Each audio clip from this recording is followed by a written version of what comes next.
This short Bible study tidbit is presented by Mary Alta, a member of New Hope Community Church.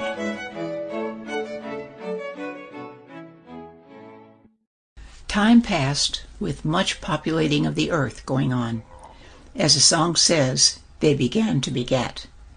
And after about 290 years after the flood, Terah begat Abram. This was in Ur of the Chaldeans. Abram married Sarai, and sometime after that, Terah took them along with his grandson Lot and left for the land of Canaan. He got as far as Haran and stopped, and that is where he died.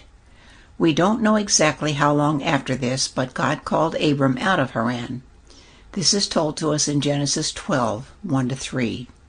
Now the Lord said to Abram, "Go forth from your country, and from your relatives, and from your father's house, to a land which I will show you, and I will make you a great nation, and I will bless you, and make your name great, and so you shall be a blessing, and I will bless those who bless you, and the one who curses you I will curse, and in you all the families of the earth will be blessed."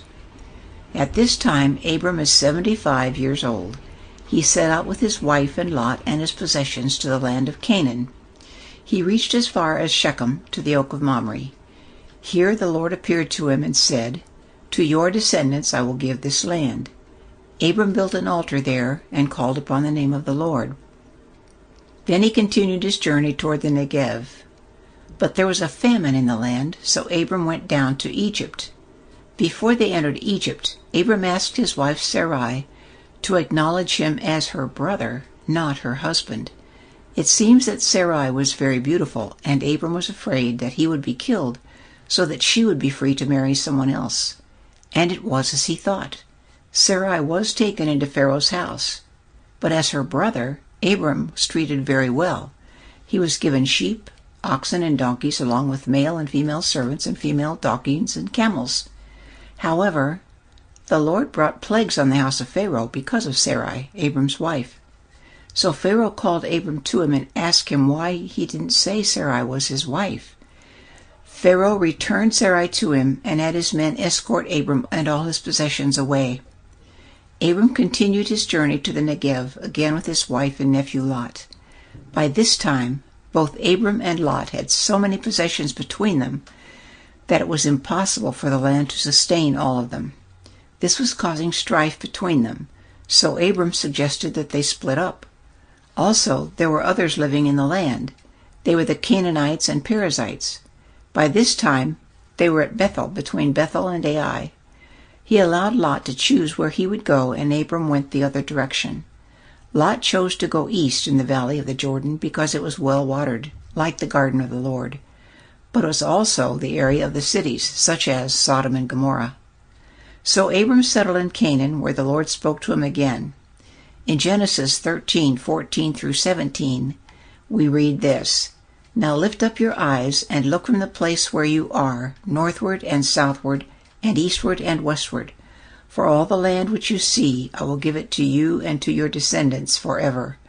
I will make your descendants as the dust of the earth, so that if anyone can number the dust of the earth, then your descendants can also be numbered. Arise, walk about the land through its length and breadth, for I will give it to you." After hearing this, Abram moved his tent and came and dwelt by the oaks of Mamre, which are in Hebron, and he built an altar to the Lord. Let me just say a few things about this account of the calling of Abram. Did you notice that nowhere did God say that Abram was a righteous man? That was said about Noah, but not about Abram. So God simply chose him out of all the others that were there. The sovereignty of God is very apparent here. And we get a glimpse of the culture of the day. Lot's father died, and so his relatives took care of him. First Terah, his grandfather, then Abram, his uncle. We know that Abram was 75 when this journey began. We learn later that Sarai was 10 years younger than Abram, so this means that she was 65 at least when they went into Egypt. And so it is interesting that she is still such a beautiful woman that Abram was afraid for his life because of her beauty. She must have aged really well. There's one thing that people often wonder about, and that is why it was all right for Abram to lie about his relationship with Sarai. But we learn later that she is his sister, really his half-sister, so it wasn't truly a lie. It doesn't matter, though, because God allowed it, and that is what really matters. It is important to understand Abram's life and relationship with God because it is there for us to learn from. And the way to learn is to just keep reading. Thank you for sharing this time with me. Have a blessed day.